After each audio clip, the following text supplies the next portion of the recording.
ইরানের পারমাণবিক স্থাপনাগুলো কিছুটা ক্ষতিগ্রস্ত হলেও দেশটির মূল সামরিক কাঠামো এখনও যথেষ্ট শক্তিশালী ও সক্রিয় রয়েছে। হরমুজ প্রণালী বন্ধ করে দেওয়ার হুমকি ইরানের একটি বড় তুরুপের তাস, যা কার্যকর হলে বিশ্ববাজারে তেলের সরবরাহ বন্ধ হয়ে বৈশ্বিক অর্থনীতিতে ধস নামতে পারে। ইরানের গোয়েন্দা সংস্থাগুলো দাবি করেছে যে তারা দেশের ভেতরে থাকা বিদেশি নেটওয়ার্কগুলো চিহ্নিত করতে পেরেছে, যা যে কোনো অন্তর্ঘাতমূলক হামলা প্রতিহত করতে সাহায্য করবে। ট্রাম্পের প্রশাসনিক কর্মকর্তাদের মধ্যেও দ্বিমত রয়েছে, কারণ অনেকে মনে করছেন যে ইরানে হামলা চালালে একটি চরমপন্থী সামরিক শাসন বা সম্পূর্ণ অস্থিতিশীল রাষ্ট্র তৈরি হতে পারে। রাশিয়া এবং চীন ইরানের ঘনিষ্ঠ মিত্র হওয়ায় যে কোনো সরাসরি মার্কিন হামলা এই দুই পরাশক্তিকে সংঘাতের দিকে টেনে আনতে পারে, যা বিশ্বযুদ্ধের ঝুঁকি বাড়িয়ে দেবে। ইরানের ভূখণ্ডে হামলা হলে দেশটির বিক্ষুব্ধ সাধারণ মানুষও সার্বভৌমত্বের প্রশ্নে সরকারের পাশে এসে দাঁড়াতে পারে, যা হিতে বিপরীত হওয়ার আশঙ্কা তৈরি করে ট্রাম্পের জন্য। মার্কিন জনগণের একটি বড় অংশ মধ্যপ্রাচ্যে আরেকটি ব্যয়বহুল এবং অন্তহীন যুদ্ধে জড়ানোর ঘোর বিরোধী, যা ট্রাম্পের রাজনৈতিক ভবিষ্যতের জন্য ঝুঁকিপূর্ণ হতে পারে। সর্বোপরি, ইরানের বর্তমান শাসক গোষ্ঠী গত 4 দশক ধরে নিজেদের প্রতিরক্ষা ব্যবস্থাকে এমনভাবে সাজিয়েছে যা যে কোনো হঠাৎ আক্রমণ সহ্য করে পাল্টা আঘাত হানতে সক্ষম। এই বহুমুখী চ্যালেঞ্জ এবং ভূ রাজনৈতিক সমীকরণের কারণেই ডোনাল্ড ট্রাম্পের কঠোর হুঁশিয়ারি সত্ত্বেও ইরানে হামলা চালানো ওয়াশিংটনের জন্য একটি কঠিন সিদ্ধান্ত হয়ে দাঁড়িয়েছে। ইরানের উপর হামলার জন্য ট্রাম্পের সামরিক বিকল্পগুলো কি? মার্কিন প্রেসিডেন্ট ডোনাল্ড ট্রাম্প ইরানের উপর সম্ভাব্য সামরিক হামলার জন্য অত্যন্ত কঠোর ও কার্যকর বেশ কিছু বিকল্প পর্যালোচনা করছেন, যা পেন্টাগন সূত্র নিশ্চিত করেছে। ট্রাম্পের প্রথম এবং প্রধান বিকল্প হল ইরানের গুরুত্বপূর্ণ সামরিক ঘাঁটি ও অস্ত্রাগারগুলোতে অত্যন্ত নিখুঁতভাবে দূরপাল্লার শক্তিশালী ক্ষেপণাস্ত্র বা বিমান হামলা পরিচালনা করা। বিশেষজ্ঞরা বলছেন যে ট্রাম্প সাধারণত এমন ধরনের অপারেশন পছন্দ করেন যা খুব দ্রুত শেষ হবে এবং যেখানে মার্কিন সেনাদের জীবনের ঝুঁকি থাকবে অত্যন্ত সীমিত। ইসলামী বিপ্লবী গার্ড বাহিনী বা আইআরজিসি এবং তাদের সহযোগী বাসিজ মিলিশিয়াদের সদর দপ্তরগুলো ট্রাম্পের সম্ভাব্য লক্ষ্যবস্তুর তালিকায় শীর্ষে রয়েছে বলে জানা গেছে। ট্রাম্পের আরেকটি বিকল্প হল ইরানের পারমাণবিক স্থাপনাগুলোতে গত বছরের জুন মাসের মতো আবারও শক্তিশালী বোমাবর্ষণ করে তাদের সক্ষমতাকে পুরোপুরি ধ্বংস করে দেওয়া। প্রেসিডেন্ট ট্রাম্প সরাসরি ইরানের শীর্ষ নেতৃত্বকে লক্ষ্য করে ডিক্যাপিটেশন স্ট্রাইক বা নেতৃত্ব নির্মূল করার মতো কঠোর পদক্ষেপ নেওয়ার কথাও গুরুত্বের সাথে ভাবছেন। 2020 সালে কাসেম সোলেমানি হত্যার মতো আবারও কোনো ড্রোন হামলার মাধ্যমে ইরানের উচ্চপদস্থ সামরিক কর্মকর্তাদের সরিয়ে দেওয়ার পরিকল্পনাও টেবিলে রয়েছে এখন। ট্রাম্প প্রশাসন ইরানের যোগাযোগ ব্যবস্থা ও বিদ্যুৎ গ্রিড অচল করতে অত্যাধুনিক সাইবার হামলার বিকল্পটি নিয়ে গোয়েন্দা কর্মকর্তাদের সাথে নিয়মিত আলোচনা করছেন। বিক্ষোভকারীদের সহায়তা করতে ট্রাম্প স্টারলিংক স্যাটেলাইটের মাধ্যমে ইরানে বন্ধ থাকা ইন্টারনেট পুনরায় সচল করার প্রযুক্তিগত বিকল্পটিও খতিয়ে দেখছেন অত্যন্ত গুরুত্বের সাথে।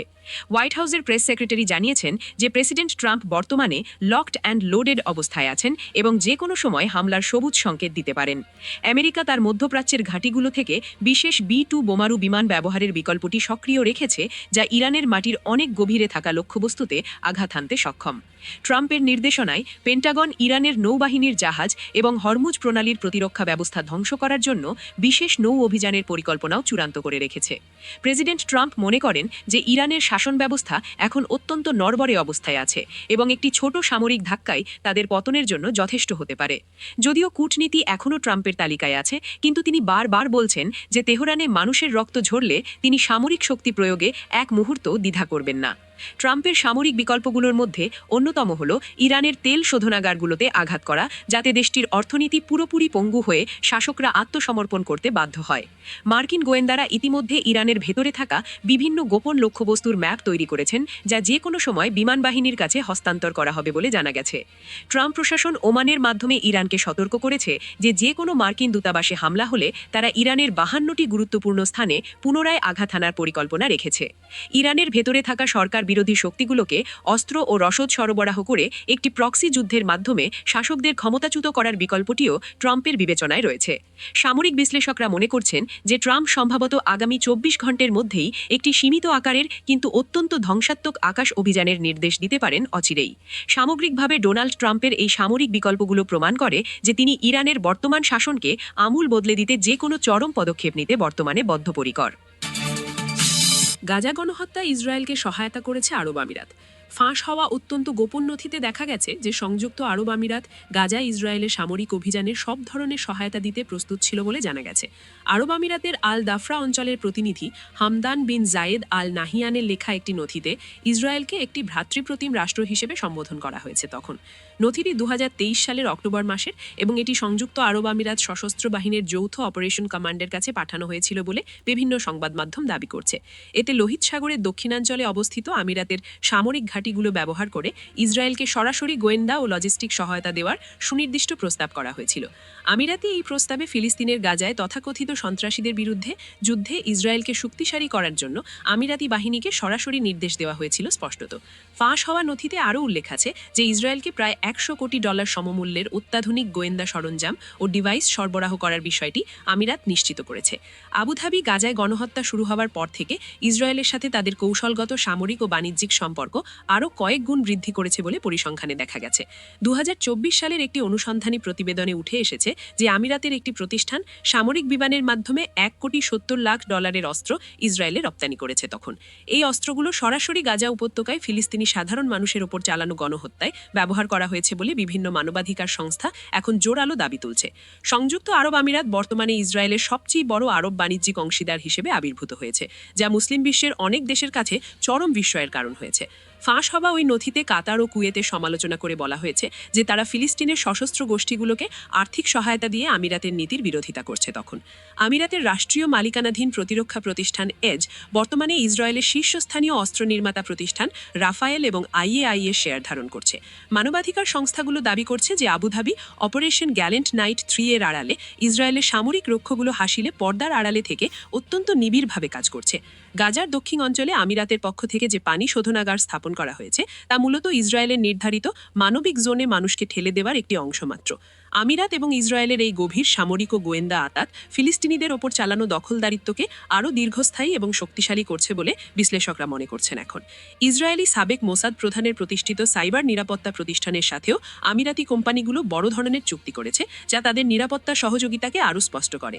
যদিও আমিরাত প্রকাশ্যে ফিলিস্তিনিদের জন্য মানবিক সহায়তার কথা বলে, কিন্তু পর্দার আড়ালের এই ফাঁস হওয়া নথিগুলো তাদের সম্পূর্ণ ভিন্ন এক দ্বিমুখী রূপ উন্মোচন করেছে।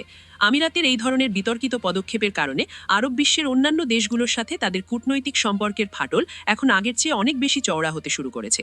2020 সালের আব্রাহাম অ্যাকর্ডসের পর থেকে আমিরাত ও ইসরায়েলের মধ্যকার সম্পর্ক কেবল কূটনীতিতে সীমাবদ্ধ নেই, বরং তা এখন একটি যৌথ সামরিক জোটে পরিণত হয়েছে।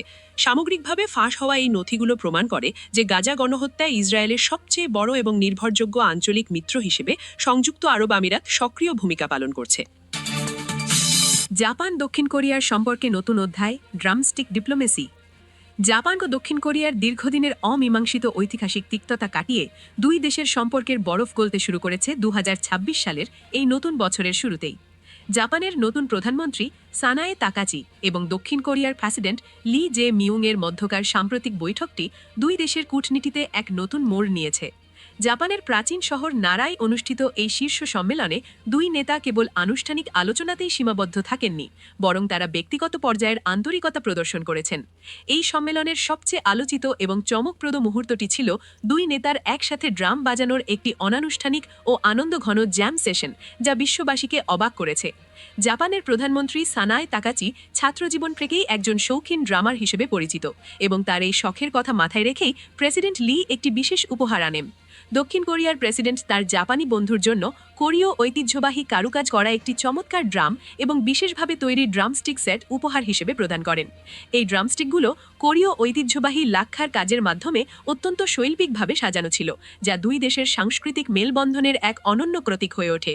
উপহার পাওয়ার পর প্রধানমন্ত্রী তাকাচি নিজেই প্রেসিডেন্ট লিকে ড্রাম বাজানোর প্রাথমিক কিছু কৌশল শিখিয়ে দেন এবং তারা দুজনে মিলে একটি ছোট্ট পারফরম্যান্স করেন। বিটিএসের বিখ্যাত গান ডাইনামাইট এবং জনপ্রিয় কে-পপ থিম সঙের তালে তাদের এই ড্রাম বাজানোর ভিডিওটি মুহূর্তেই সামাজিক যোগাযোগ মাধ্যমে ভাইরাল হয়ে যায় বিশ্বজুড়ে।